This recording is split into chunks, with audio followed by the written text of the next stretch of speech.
Hello good morning students, कैसे हैं आप सभी। आई होप सभी अच्छे से होंगे। स्टूडेंट्स, आज हम पढ़ेंगे क्लास 6 की सामाजिक विज्ञान बुक का 15th चैप्टर, जिसका नेम है भारत का भौतिक एवं राजनीतिक स्वरूप।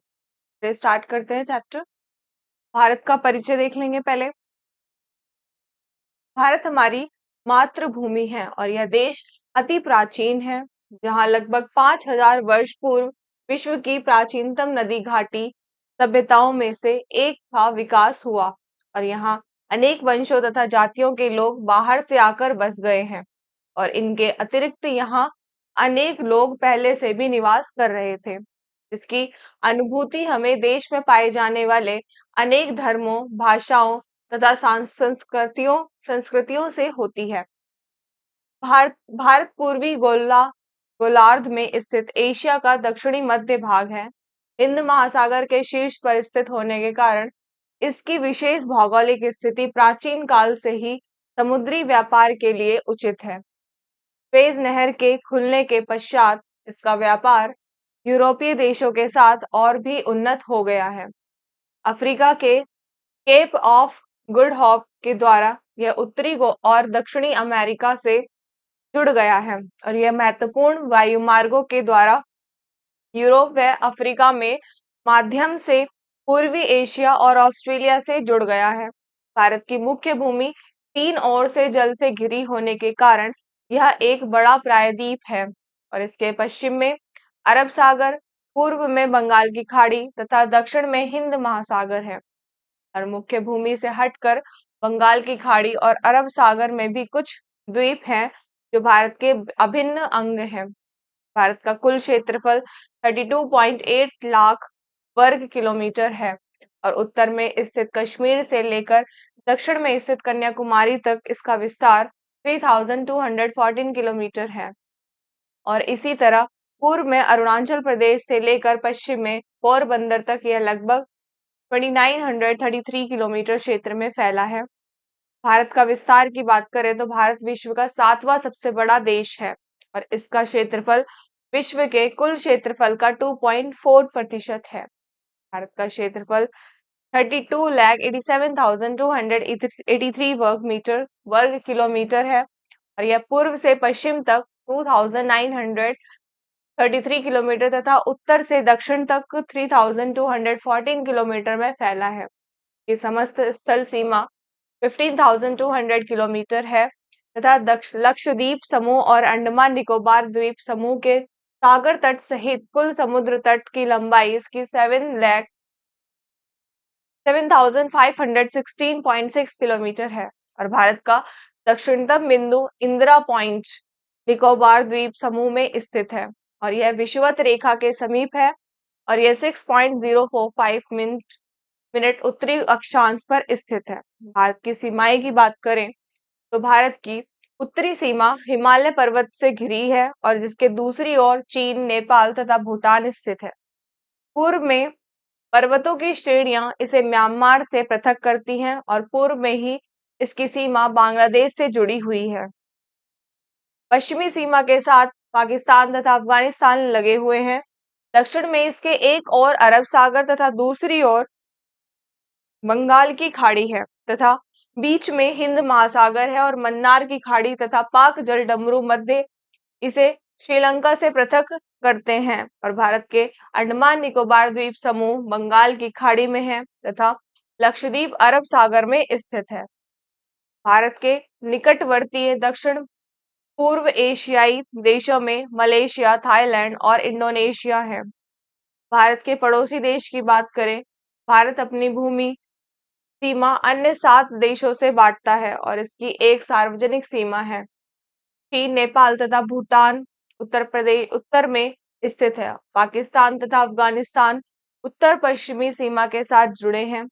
पूर्व में इसकी सीमा बांग्लादेश व बर्मा से जुड़ी हुई है। श्रीलंका तथा मालदीव हमारे दूसरे किनारे के पड़ोसी देश हैं।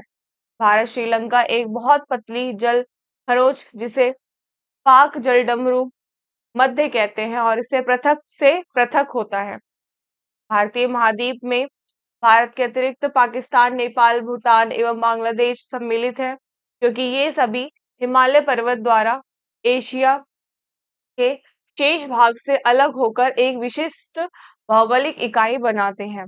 भारत का भौतिक स्वरूप, भारत को प्राय महाद्वीप भी कहा जाता है क्योंकि बांग्लादेश, पाकिस्तान, नेपाल, भूटान और म्यांमार सभी एक साथ मिलकर इसको एक भिन्न प्रकार का की भौगोलिक भौगोलिक स्थिति प्रदान करते हैं। भारत को विविधताओं का देश भी कहा जाता है। विस्तृत पठार, ऊंचे पर्वत, उपजाऊ मैदान और द्वीपों का समूह, बड़ी बड़ी नदियां तथा सघन वन इसकी भौतिक विविधता का अवलोकन करते हैं। भौतिक संरचना के अनुसार अगर बात करें, भारत को निम्नलिखित भौतिक विभागों में बांटा जा सकता है। फर्स्ट, उत्तर का पर्वतीय क्षेत्र। सेकंड, उत्तर का विशाल मैदान। थर्ड, उत्तर पश्चिम का मरुस्थलीय क्षेत्र। फोर्थ, दक्षिण का पठार। फिफ्थ, समुद्र तटीय क्षेत्र और द्वीप समूह। फर्स्ट पॉइंट की बात करते हैं, उत्तर का पर्वतीय क्षेत्र की। भारत के उत्तर में हिमालय की पर्वत श्रृंखला पश्चिम से पूर्व तक फैली है और इसके उत्तर पश्चिम में काराकोरम पर्वत श्रेणियां फैली हैं और भारत की सबसे ऊंची चोटी के K2 है और माउंट गॉडविन ऑस्टिन जिसकी ऊंचाई 8611 मीटर काराकोरम पर्वत श्रृंखला में है। हिमालय में 3 समांतर पर्वत श्रेणियां हैं। हिमालय के एकदम उत्तर छोर की पर्वत श्रेणी हिमाद्री पर्वत श्रेणी कहलाती है और यह हिमालय की सर्वोच्च पर्वत श्रेणी है और विश्व की सबसे ऊंची एवरेस्ट चोटी इसी पर्वत श्रेणी में है। माउंट एवरेस्ट 8848 मीटर हिमालय की सबसे ऊंची चोटी है जो नेपाल में है। हिमालय की अन्य चोटियां जैसे कंचनजंगा सिक्किम में 8126 मीटर तथा नंदा देवी 7817 मीटर है। उत्तर का विशाल मैदान की अगर बात करें तो हिमालय के दक्षिण में भारत का उत्तरीय मैदान स्थित है और यह मैदान लगभग समतल तथा सपाट है और यह मैदान सिंधु, गंगा, ब्रह्मपुत्र एवं इनकी सहायक नदियों के द्वारा लाए गए जलोढ़ निक्षेपों से बने हैं। ये मैदान कृषि के लिए बहुत अनुकूल है क्योंकि इन मैदानों की मिट्टी बहुत उपजाऊ है तथा सिंचाई के लिए अनेक नहरें बनाई गई हैं और इन मैदानों में जनसंख्या अधिक है। सिंधु नदी का अधिकतर भाग पाकिस्तानी क्षेत्र में है और इसकी प्रमुख सहायक नदियां हैं सतलुज, व्यास, रावी, चिनाब तथा झेलम, जिनमें से सतलुज और व्यास ही भारतीय क्षेत्र में बहती है। सिंधु नदी अरब सागर में गिरती है। गंगा भारत की सबसे बड़ी नदी है और गंगा की प्रमुख सहायक नदियां हैं यमुना, गोमती, घाघरा, गंडक तथा कोसी। ब्रह्मपुत्र नदी काफी लंबी दूरी तक तिब्बत नदी में बहती हुई भारत के उत्तर पूर्वी राज्यों में प्रवेश करती है। बंगाल की खाड़ी में गिरने से पूर्व गंगा और ब्रह्मपुत्र नदियां मिलकर विश्व का सबसे बड़ा डेल्टा गंगा ब्रह्मपुत्र डेल्टा या सुंदरवन डेल्टा बनाती हैं। उत्तर पश्चिम का मरुस्थलीय क्षेत्र की बात करें तो भारत के उत्तरी मैदान के पश्चिम भाग में थार का मरुस्थल है और थार का मरुस्थल पाकिस्तान में भी फैला है और यहाँ की भूमि रेतीली है और यहाँ पर चट्टानें बहुत अधिक पाई जाती हैं और यह मरुस्थल आरावली की पहाड़ियों के पश्चिम में स्थित है। वर्षा की कमी के कारण यहाँ पर पेड़ पौधे बहुत कम हैं, कहीं कहीं रेत के टीले भी हैं। फोर्थ पॉइंट, दक्षिण का पठार की बात करें अगर तो दक्षिण भारत में विंध्याचल पर्वत से लेकर सुदूर दक्षिण तक दक्कन का पठार फैला हुआ है।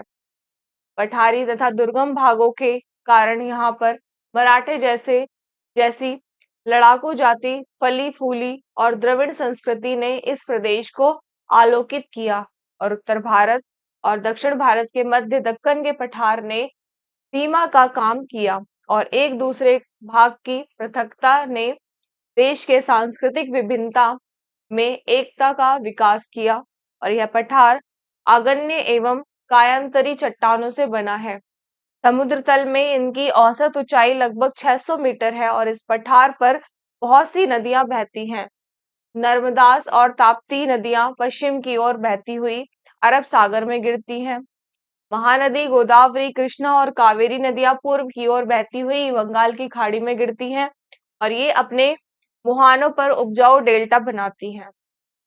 फिफ्थ है समुद्र तटीय मैदान और द्वीप समूह। प्रायद्वीपीय पठार के पश्चिम एवं पूर्व में समुद्र तटीय मैदान है और ये मैदान पश्चिम में अरब सागर तट के किनारे गुजरात से केरल तक तथा पूर्व में बंगाल की खाड़ी के किनारे पश्चिम बंगाल से तमिलनाडु तक फैले हैं। पश्चिमी तटीय मैदानों के पूर्व में पश्चिमी घाट की पहाड़ियां तथा पूर्वी तटीय मैदानों के पश्चिम में पूर्वी घाट की पहाड़ियां हैं। पश्चिमी घाट की मुख्य पहाड़ियां हैं सह्याद्री, नीलगिरी, अन्नामलाई एवं काडे काडेटमम। पूर्वी घाट की पहाड़ियां कम ऊंची तथा टूटी फूटी हैं। पश्चिम घाट की पहाड़ियां और पूर्वी घाट की पहाड़ियां नीलगिरी की पहाड़ियों में आकर एक दूसरे से मिल जाती हैं। पश्चिमी तटीय मैदानों के पश्चिम में स्थित समुद्र तट को उत्तर में कोंकण तट तथा दक्षिण में मालाबार तट कहते हैं। पूर्वी तटीय मैदानों के पूरब में स्थित समुद्र तट को उत्तर में उत्तरी सरकार तथा दक्षिण में कोरोमंडल तट कहते हैं। दक्कन के पठार से होकर अनेक नदियां बहती हैं। नर्मदा और ताप्ती नदियां पूर्व से पश्चिम की ओर बहती हैं और अरब सागर में गिरती हैं। महानदी गोदावरी, कृष्णा और कावेरी नदियां पश्चिम से पूर्व की ओर बहती हैं और बंगाल की खाड़ी में गिरती हैं। बंगाल की खाड़ी की सबसे लंबी नदी गोदावरी है। आप देख सकते हैं ये प्रमुख नदियां हैं, उनके बारे में बताया है कि किस स्टेट में कौन सी नदी बहती है। द्वीप समूह की बात करें तो समुद्र तट से काफी दूर स्थित अरब सागर में लक्षद्वीप और बंगाल की खाड़ी में अंडमान और निकोबार द्वीप समूह स्थित है। लक्षद्वीप केरल तट से 300 किलोमीटर की दूरी पर स्थित प्रवाल द्वीप है और ये मूंगे से निर्मित क्षेत्र है।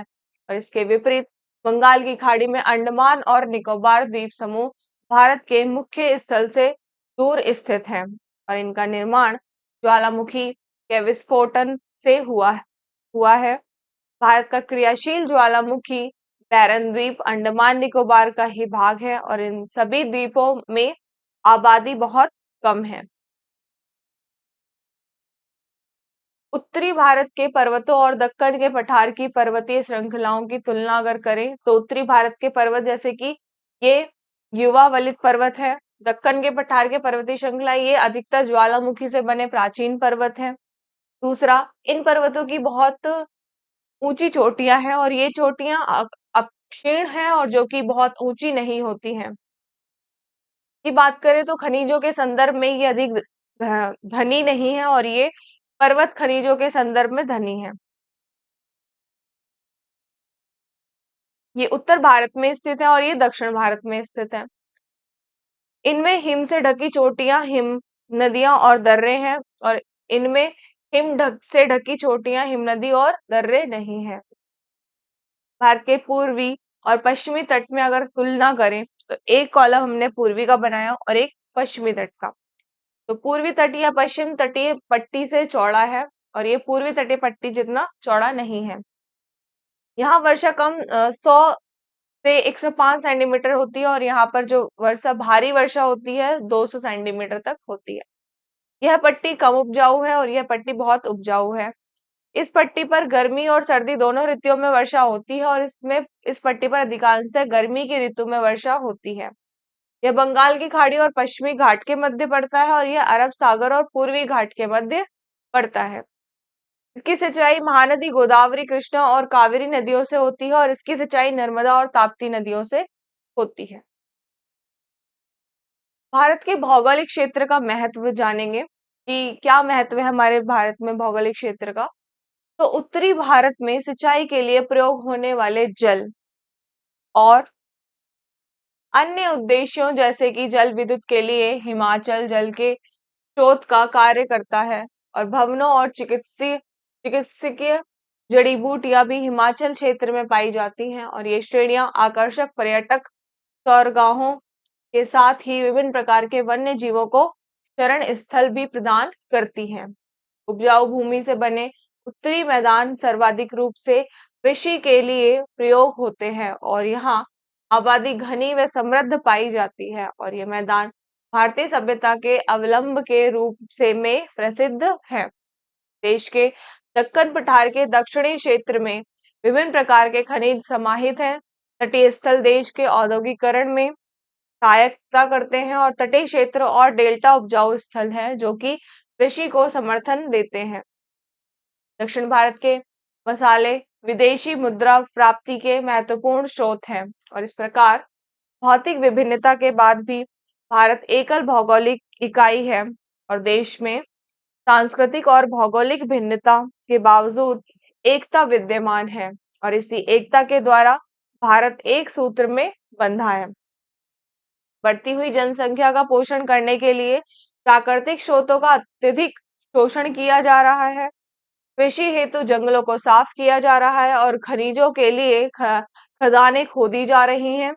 इससे असंतुलन की स्थिति पैदा हो रही है। वाहन मिल इत्यादि वायुमंडल नदियों मिट्टी और सभी प्राकृतिक स्रोतों को प्रदूषित कर रहे हैं और ये तत्व वैश्विक ताप वृद्धि, पानी के स्तर की बढ़त, बाढ़, सूखा, प्राकृतिक चक्र को पूर्णतया असंतुलित कर रहे हैं। अंतोगत्वा विध्वंस से बचने के लिए हमें पौधों के रोपण, प्राकृतिक स्रोतों के दुरुपयोग को रोकने, प्रदूषण को रोकने जैसे हर संभव प्रयास करने चाहिए। तो स्टूडेंट्स, आई होप आपको ये चैप्टर बहुत ही अच्छे से समझ आया होगा। तो हम नेक्स्ट क्लास में नेक्स्ट चैप्टर पर डिस्कस करेंगे, विच इज सरकार एवं उसके कार्य। आई होप आपको ये चैप्टर बहुत ही अच्छे से समझ आया होगा students. Thank you so much.